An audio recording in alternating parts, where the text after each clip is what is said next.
Hello everyone, welcome to my YouTube channel Examination Specifications.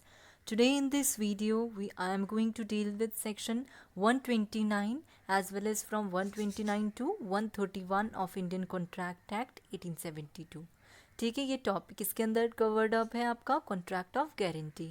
इससे पहले की videos you people can check out in my playlist.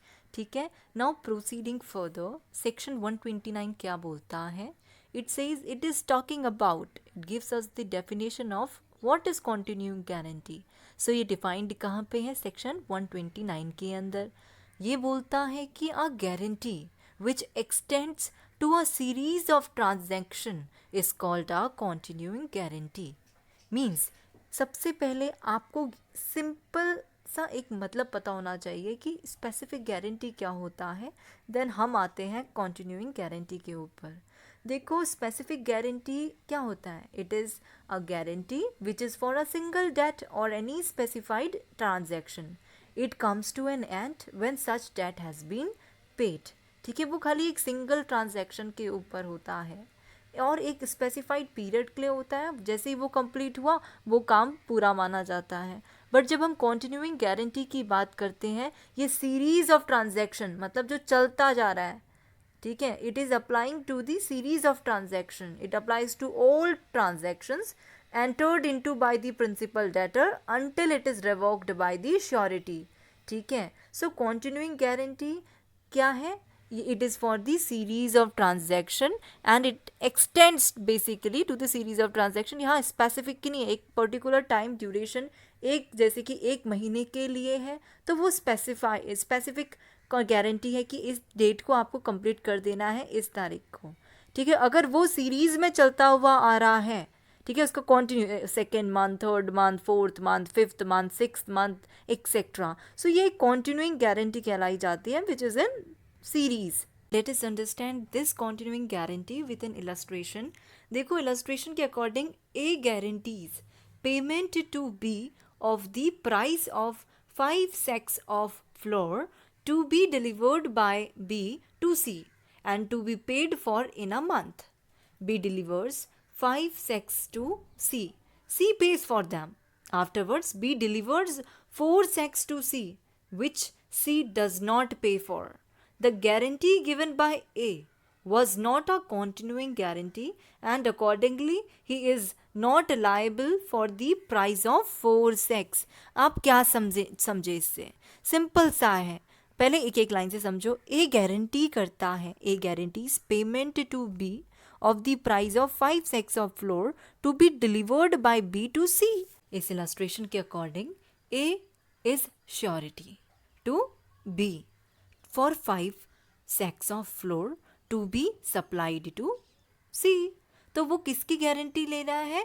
बोलता है कि बी क्या करेगा? डिलीवर करेगा सी को कितने? 5 bags of floor.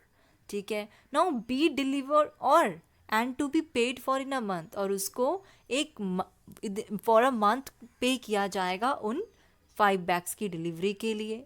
Now B delivers 5 sacks to C. अब बी क्या कर देता है? डिलीवर कर देता है सी को वो 5 फ्लोर के बैग्स जो भी डिलीवर करने थे. Now see page for them. अब सी उसके लिए पे कर देता है बी को. Afterwards B delivers 4 sacks to C which C does not pay for. बाद में B जो है C को दोबारे क्या करता है? 4 bags देता है फ्लोर के. क्या कॉन्ट्रैक्ट हुआ था उनके बीच में कि B C को 5 bags देगा किसके? फ्लोर के. बट यहाँ पे फॉर और जिसके लिए उसको पेमेंट मिलेगी B को इन अ मंथ लिखा है ना यहाँ पे. नाउ इन अ मंथ की बात हुई थी, यहाँ पे बी ने डिलीवर करे 4 bags बाद में दोबारे सी को फ्लोर के इन द नेक्स्ट मंथ. सो विच सी जिसके लिए सी ने उसे पे नहीं करा. So what do you understand by this? This guarantee which is given by A was not a continuing guarantee and accordingly वो लायबल नहीं होगा, क्योंकि हमने क्या बोला था? कॉन्टिन्यूइंग गारंटी के लिए सीरीज ऑफ ट्रांजैक्शन होने ज़रूरी है. यहाँ पे एक पर्टिकुलर ट्रांजैक्शन है, सो यहाँ पे it is not a continuing guarantee. ठीक है, because continuing guarantee it extends to a series transaction. ठीक है, तो यहाँ पे जो श्योरिटी है he will not be liable for the price of 4 जो बी ने आफ्टरवर्ड्स उसको डिलीवर करे थे सी को. राइट, सो ये सिंपल सा इसका मतलब था.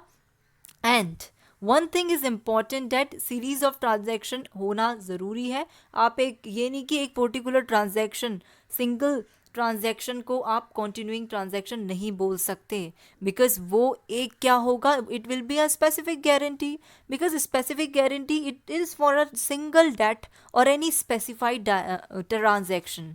It comes to an end when such debt has been paid, while continuing guarantee it extends to series of transaction. Now section 130 क्या बोलता है? 130 बात करता है revocation of a continuing guarantee. आप लोग मुझे कमेंट बॉक्स में बताओ revocation how made कौन से सेक्शन के अंदर बताया गया है इंडियन कॉन्ट्रैक्ट के अंदर.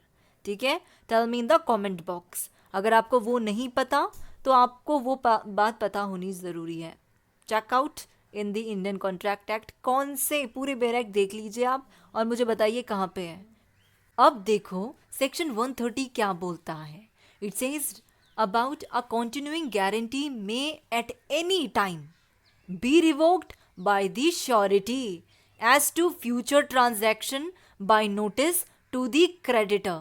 मतलब कैसे रेवोकेशन होगा कंटिन्यूइंग गारंटी का? सबसे पहले ये कब रिवोक हो सकती है?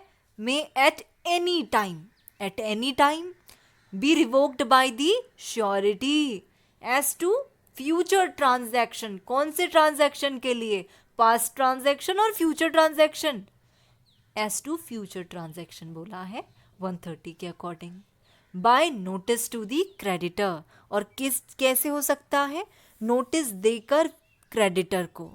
अब आप लोगों को ये बात पता होनी ज़रूरी है कि जो ये कॉन्टिन्यूइंग गारंटी का रेवोकेशन होता है, ये कभी भी, पहली बात, any time it can be revoked by the surety, and इसके लिए notice must has to be given to the creditor by the surety, and it is only for the future transaction, that is liability which is for the previous, you can say previous one remains unaffected. जो previous transaction था वो unaffected रहता है, but जो future transaction है उसके लिए आप revocation कर सकते हैं without affecting the previous transaction. पहले जो transaction था वो as it is रहेगा. Section 130 clearly signifies that revocation can be made any time. ठीक है, it is with respect to the future transaction. Past transaction के ऊपर आप वो नहीं, रेवोकेशन नहीं कर सकते. उसके लिए आपको, अगर श्योरिटी रेवोकेशन कर रहा है, श्योरिटी को, क्रेडिटर को नोटिस देना नेसेसरी है. Second, revocation how made, you have to prefer section 6 for that of Indian contract act 1872. Right, so now section 131 क्या बात करता है? 131 talks about revocation of continuing guarantee by surety's death. यहाँ पे किसकी डेथ हो गई है? Death of surety. It operates as revocation of continuing guarantee so far as, क्या बोलता है? Death of continuing guarantee operates in the absence of any contract to the contrary as a revocation of continuing guarantee so as far as regards future transaction. Means the death of surety is operating as revocation of a continuing guarantee so far as regards future transaction. ठीक है, see no notice of death is necessary, revocation is effective on death.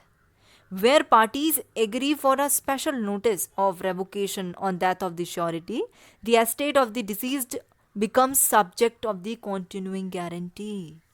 This is important thing. जो ये section 131 है, it is explaining the revocation by death of surety. See the liability for any transaction that took place prior to the death of the surety will be borne by his heirs. See this contract could be implied from the circumstances, means अगर surety की death हो जाती है continuing guarantee पे, तो it automatically become makes revocation of continuing guarantee as to the future transaction. अगर जो surety था जिसने गारंटी दी थी उसकी डेथ हो जाती है, तो इसका मतलब what does it mean? It means that ये हुआ कि गारंटी थी, जो गारंटी थी वो भी खत्म हो जाती है। यहाँ specific guarantee, we are not talking about specific guarantee right over here, we are talking about continuing guarantee. तो कॉन्टिन्यूइंग गारंटी रेवोक हो जाती है, और अगर उससे पहले के जो पास्ट ट्रांजैक्शन जो हुए थे ना, अगर श्योरिटी ने उसका पैसा नहीं दिया है, तो उसके जो वो लीगल रिप्रेजेंटेटिव्स होते हैं, they haves to give that money back, ठीक है। और ना यहाँ पे एक टर्म है, in the absence of any contract to the contrary, means अगर कॉन्ट्रैक्ट में कोई ऐसा प्रोविजन था, उसमें लिखा है उन लोगों ने कि अगर फ्यूचर ट्रांजैक्शन के लिए भी मेरे लीगल रिप्रेजेंटेटिव आकर मनी दे सकते हैं, अगर ऐसा कुछ है, तो उस समय लीगल रिप्रेजेंटेटिव को श्योरिटी के बदले उनको क्या करना पड़ेगा, प्रिंसिपल डेटर को क्या करना पड़ेगा, he has to give the consideration to the principal debtor on surety's behalf the legal representative. Means अगर वहाँ पे कुछ कॉन्ट्रैक्ट टू द कॉन्ट्रैक्ट, कुछ कॉन्ट्रैक्ट में अगर ऐसा पहले से लिखा था, जब श्योरिटी की डेथ होने से पहले श्योरिटी और जब उनके बीच में कॉन्ट्रैक्ट हुआ था, तो श्योरिटी ने कॉन्ट्रैक्ट में उसमें अगर ऐसा मेंशन करा था कि सपोज श्योरिटी की डेथ हो जाती है, तो फ्यूचर ट्रांजैक्शन के लिए उसके लीगल रिप्रेजेंटेटिव रिस्पॉन्सिबल होंगे, ठीक है। तो ऐसे सिचुएशन पे जो लीगल रिप्रेजेंटेटिव हैं वो लायबल होंगे, वरना अगर ऐसा कुछ नहीं है तो फ्यूचर ट्रांजैक्शन के लिए जैसे ही श्योरिटी की डेथ हुई, as per section 131, it led to the revocation of continuing guarantee as to the future transaction. Simple as that, right?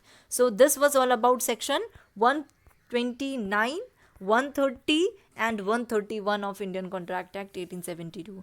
If you people have any doubt, tell me in the comment box. ठीक है, and do like and subscribe my YouTube channel Examination Specifications.